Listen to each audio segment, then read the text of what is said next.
I was a pretty healthy kid. I always reluctantly had to get up and collect the perfect attendance award in elementary school and high school because I never missed a day of school.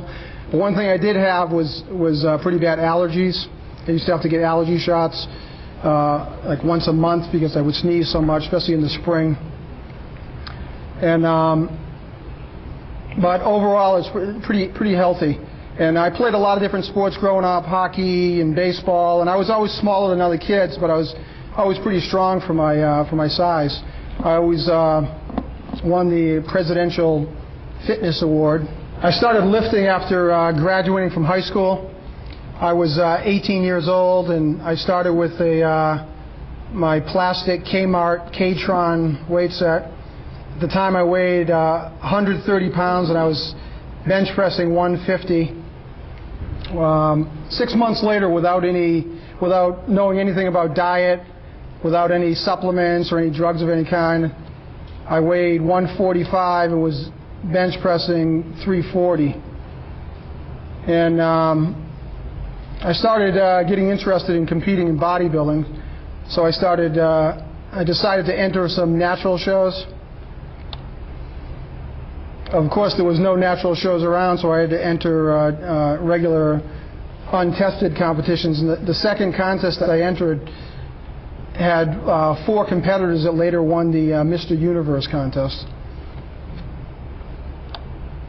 So I continued competing naturally in these shows that weren't tested, and the best placing I received was 5th.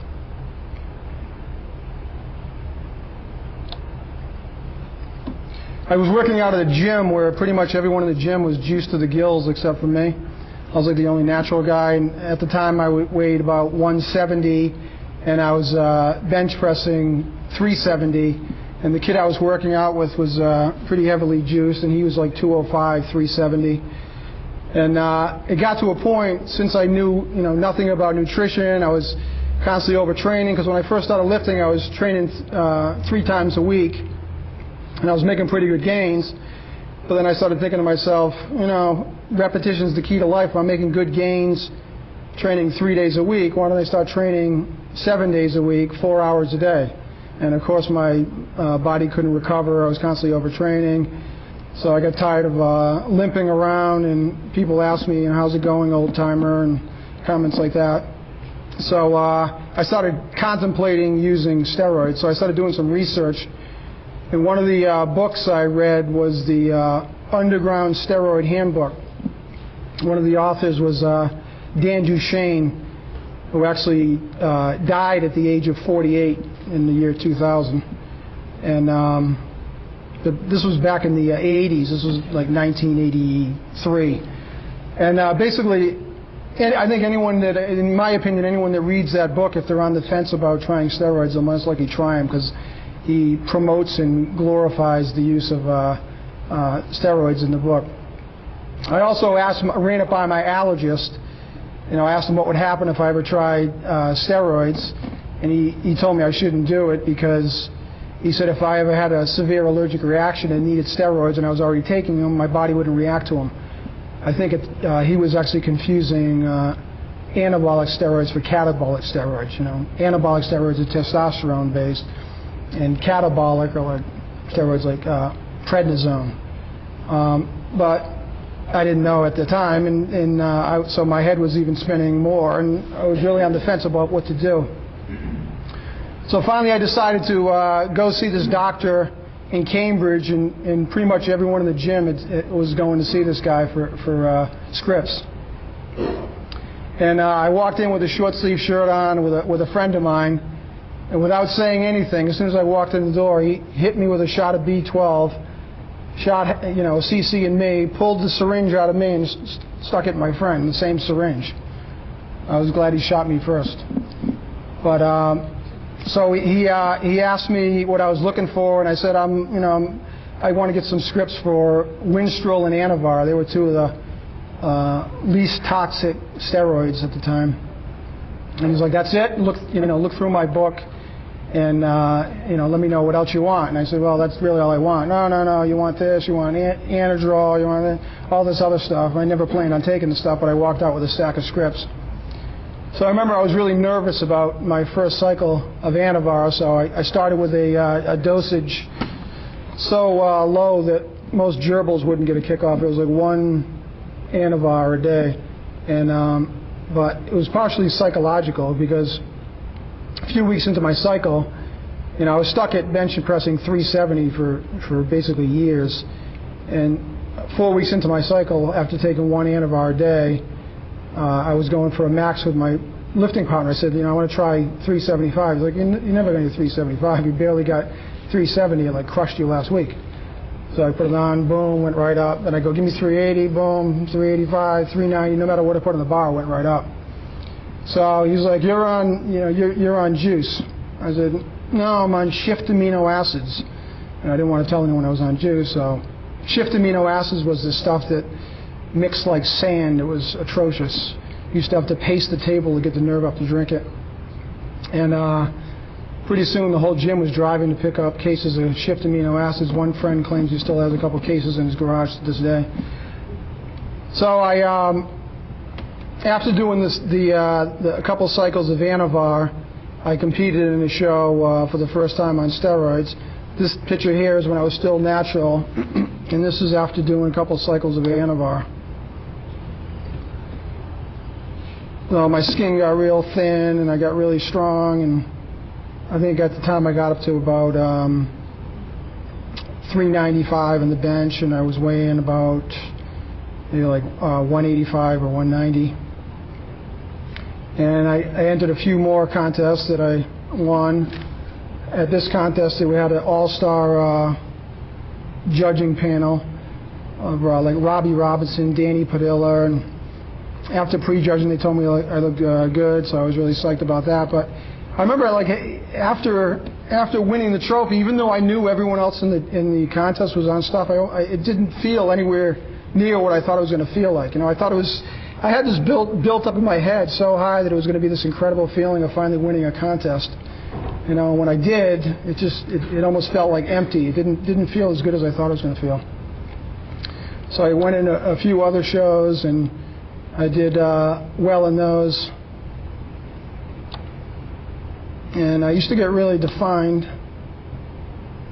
And after the contests were over in May, I followed this pattern for years to come, where I totally get off everything for 6 months, from June to January, to totally clean out my receptor sites. And the following January, I decided to try injectables. And I used to drive to see a doctor. It was about 60 miles away. And one day it was snowing heavy, so I'm like, there's no way I'm driving to see this doctor. So I tried sliding the syringe in my glute, and it slid right in. And I'm like, wow, I've been driving 60 miles for this. This was nothing. So I ended up injecting myself, and then I would start with testosterone and anthate, and then a few weeks later add DECA. So I never did a ton of stuff. The most testosterone I ever did per week was 200 milligrams, and I knew guys that were doing 12 cc's at a time, which is 2,400 milligrams, which never made any sense to me, because human body naturally produces around 18 milligrams of testosterone a day, so why would anyone think that 2,400 milligrams would be beneficial? It's like 2 aspirin for a headache if you take 100, you know what I mean? It's way past diminishing returns. You don't get any positive benefit out of it. You just become like a toxic waste dump. So after cycling the injectables 6 weeks on, 6 weeks off for a couple cycles, I gained more size, and then I ended up looking like this. I was about 210 at 3% body fat, and I was bench pressing 500, squatting 700 for reps. I was doing 405 for reps in the incline, close grip benching 315 for 21, so I was doing some pretty heavy weights. I remember one workout I actually pulled the hack squat machine out of the floor. It was bolted to the floor, but I had like 1,400 on it or something.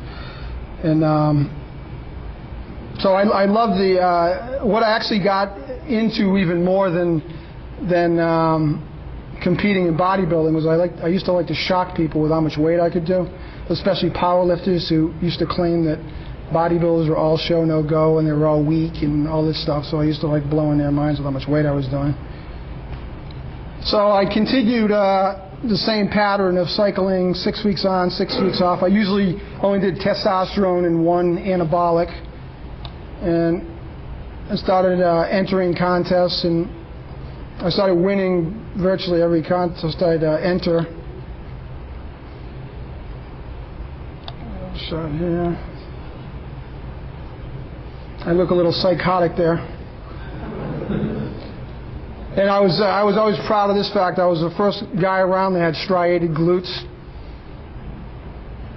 You know, because it's hard to lose all your body fat, especially on your glutes. So I started noticing as time went on that I would be in more and more pain when I got off for the summer.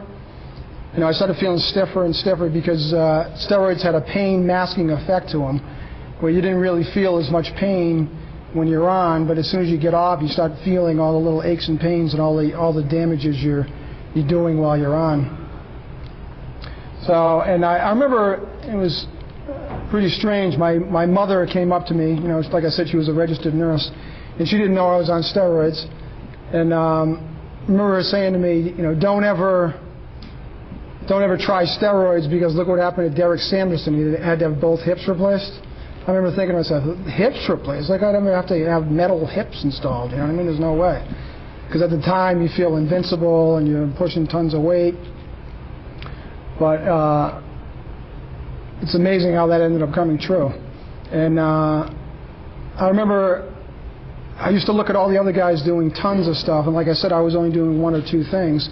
So I tried one cycle where I do more than two things. I tried like quite a few different things, smaller dosages, but I didn't get any stronger off it. I just felt like a toxic waste dump. I couldn't take enough calories because I was always nauseous. I felt I was going to throw up every 2 seconds. So after a few weeks of that, I stopped that.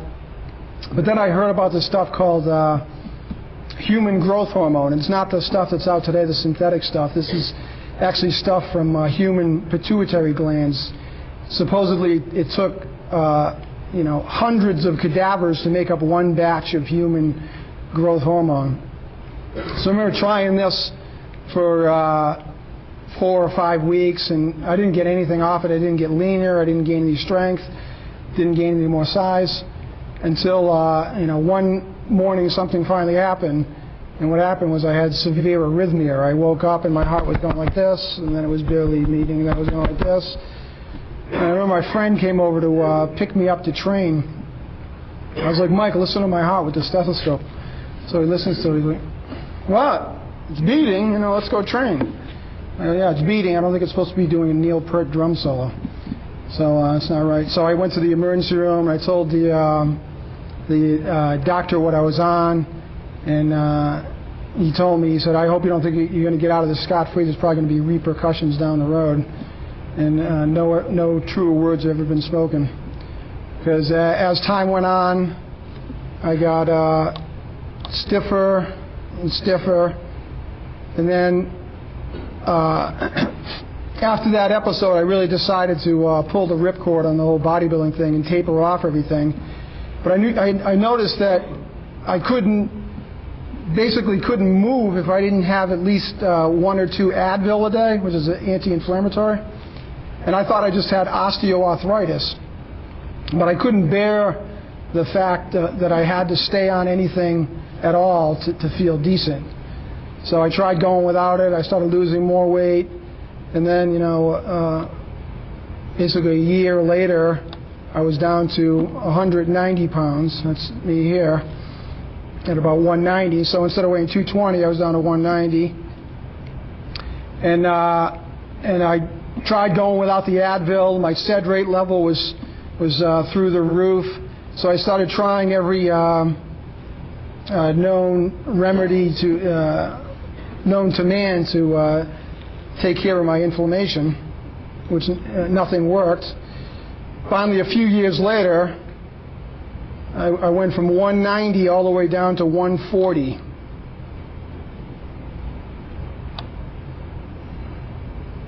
Then I tried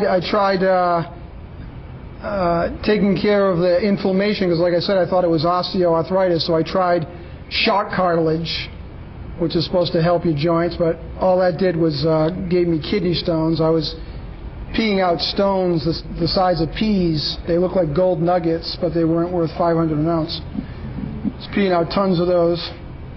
I tried acupuncture, acupressure, EMS, DMSO, everything known to man. Nothing worked.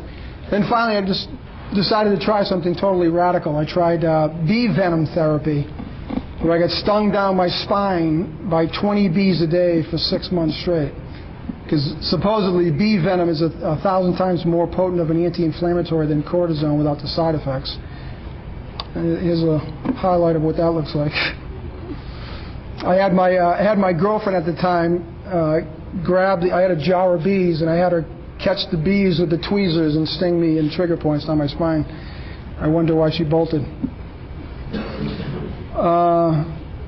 Then as time went on, I got sicker and sicker, lost more and more weight, and then I had to have both hips replaced, where they cut off your femoral head and put a shaft down to your femur, and then put on the artificial femoral head, and it sits in the acetabulum. And then a few years later, I had to have a total left shoulder replacement. And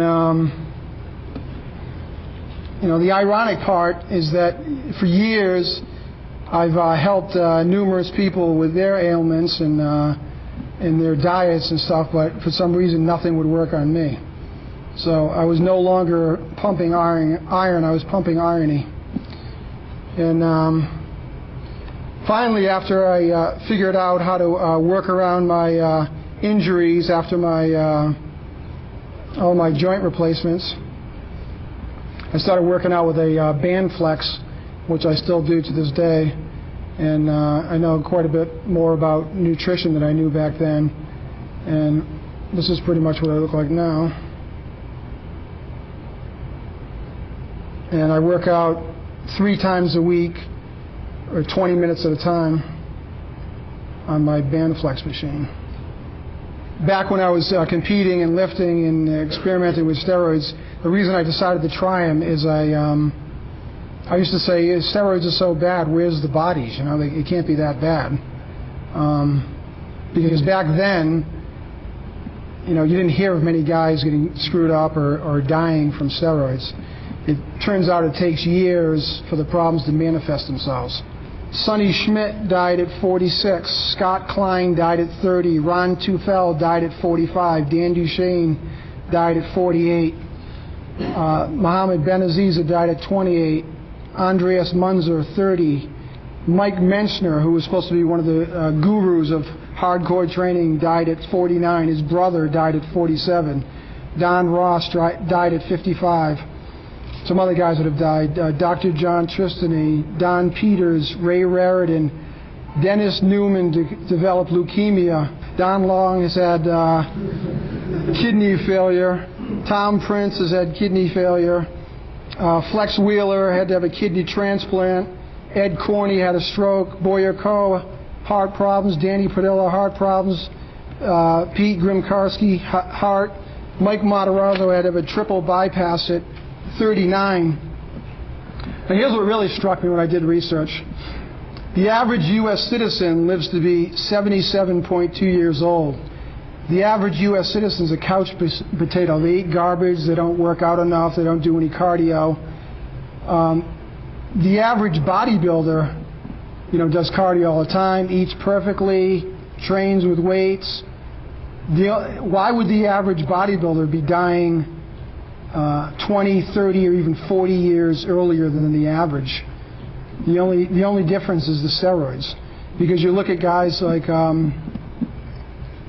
what's the name of Jack LaLanne, that 90-year-old health guru. He's never taken steroids. He's like pulling boats with his teeth. What advice would you ever give to somebody that's currently in their 20s that's taking steroids? Glad you asked that, Vanessa. There's no reason anyone should even consider taking steroids until they're at least in their mid-20s because their growth plates haven't stabilized. And once you take steroids, you can't grow any taller.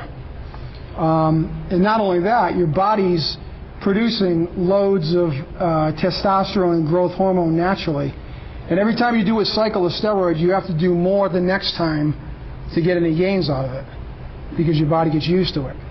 So it only makes sense if you start cycling when you're 19 or 20 or even 22, you're going to be cycling a long time if you want to keep making gains, and it becomes more and more dangerous because you got to do more and more stuff every time.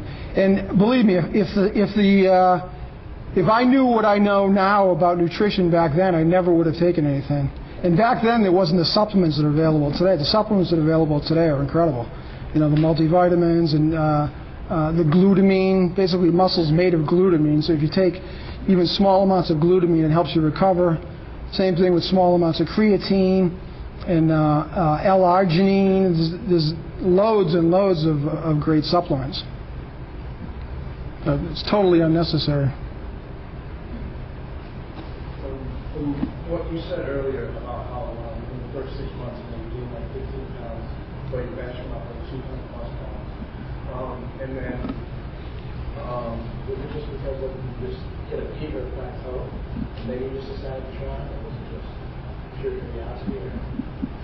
Well, the reason I decided to try them is I was, like I said, back then I didn't know anything about nutrition, and there was no supplements, and I was training 7 days a week. I was like overtraining like crazy. If I knew back then what I know now, I only would have trained 4 days a week, you know, and I would have taken in quality calories. I was believing all the crap I read in magazines. Oh, just eat whatever you want. It doesn't matter. A calorie, and that's not true. If you own a Ferrari, would you put Cumberland Farms gas in it? Or would you put Sunoco Ultra? You know, you are what you eat. So it's because of back then I was overtraining and I couldn't recover that I decided to take them.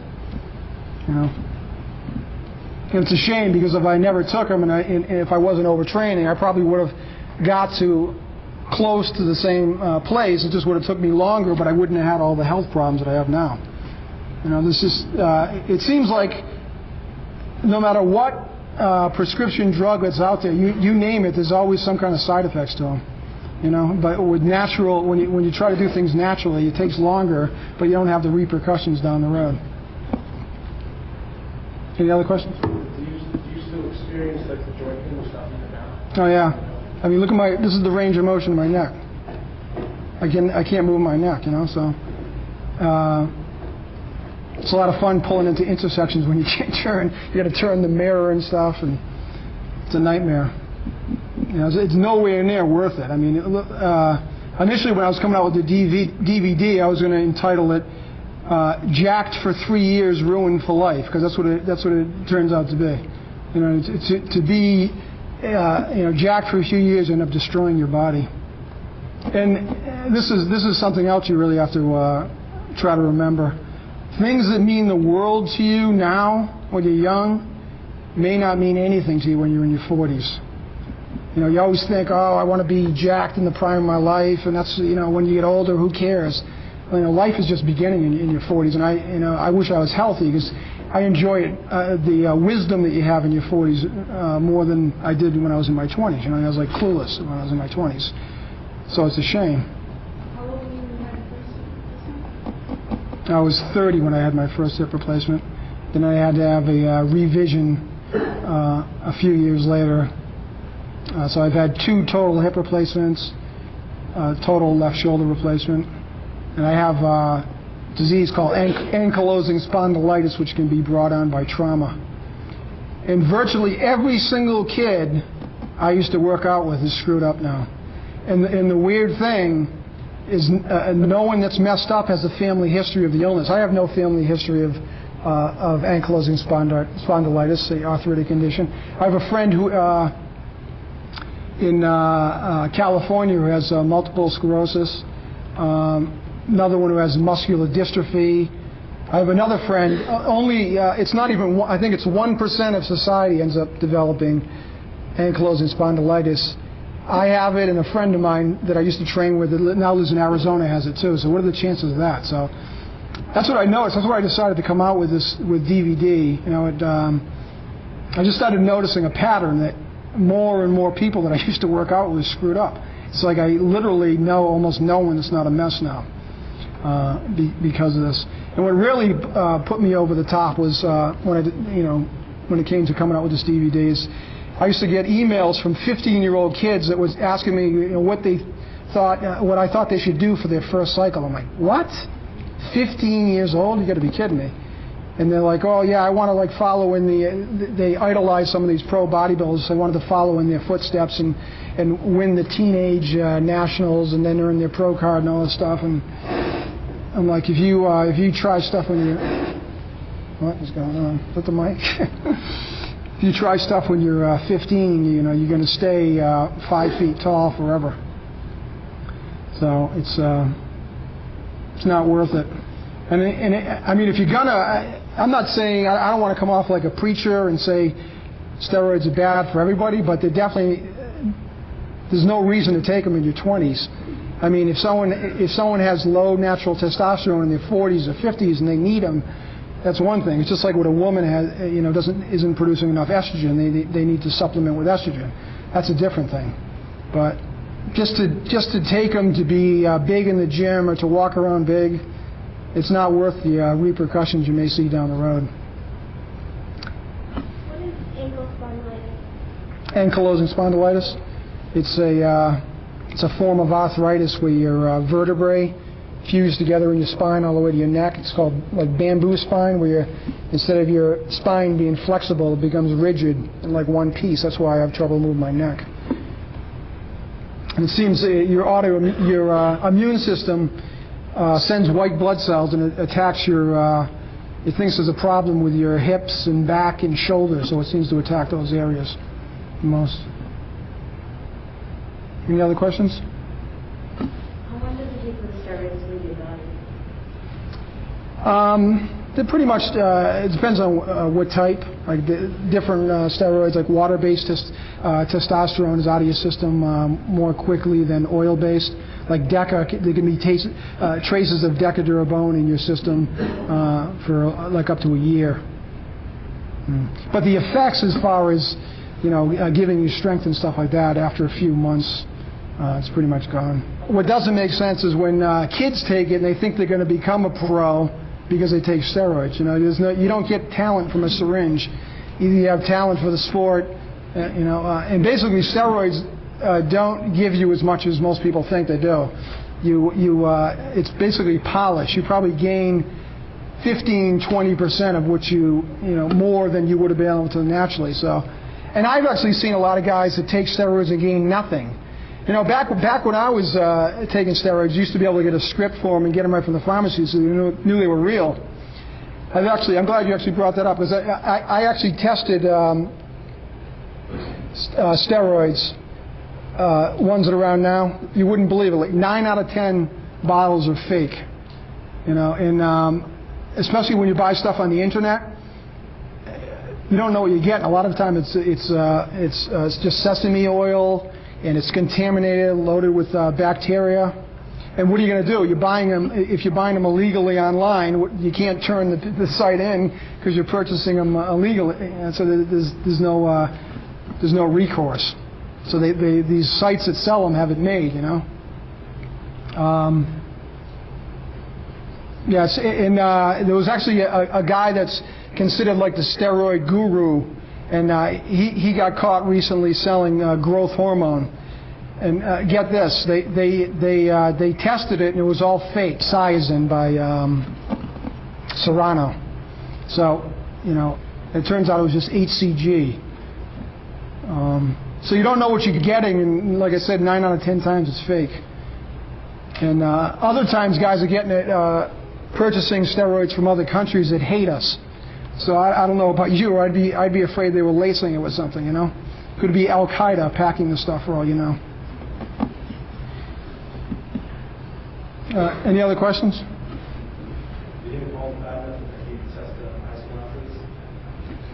I don't know. I never used to think so until I heard the statistic that 500,000 middle school kids and high school kids admit to at least trying steroids. I almost fell over when I especially the middle school. And I think just to make it a level playing field, they should do it and almost take it out of the kids' hands so there's no way they can do it and get around it because there's testing. So I think there should be testing for high school players. Any other questions? Have you run into any other health problems since just besides Yeah, now since I tried straightening out my health with natural remedies and nothing worked, now I have to take Celebrex, which is basically the same as Vioxx, which they pulled off the shelf for heart attacks. And plus I'm on this other stuff called Enbrel, which is injectable, which can, one of the potential side effects is you can develop MS from that. So I had to go, I'm scheduled for MRI of my head and neck because the past few weeks I've been feeling vertigo, like I'm dizzy and I feel like I'm on a boat and the whole right side of my body's numb and tingly. So, that's why I call it steroids vicious cycles, because you take this thing to try to gain and try to become Superman, and then there's so many repercussions to it. You end up having to take prescription drugs just to try to feel decent down the road. It's just a never-ending cycle.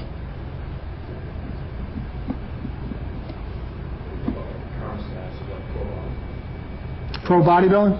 Yeah, it's ridiculous. Especially these guys that are injecting synthol, where they shoot like 10 cc's or 15 cc's of oil in their muscle bellies to puff their muscles up, and it's just all full of oil. They don't seem to realize that their liver has to filter out the oil eventually.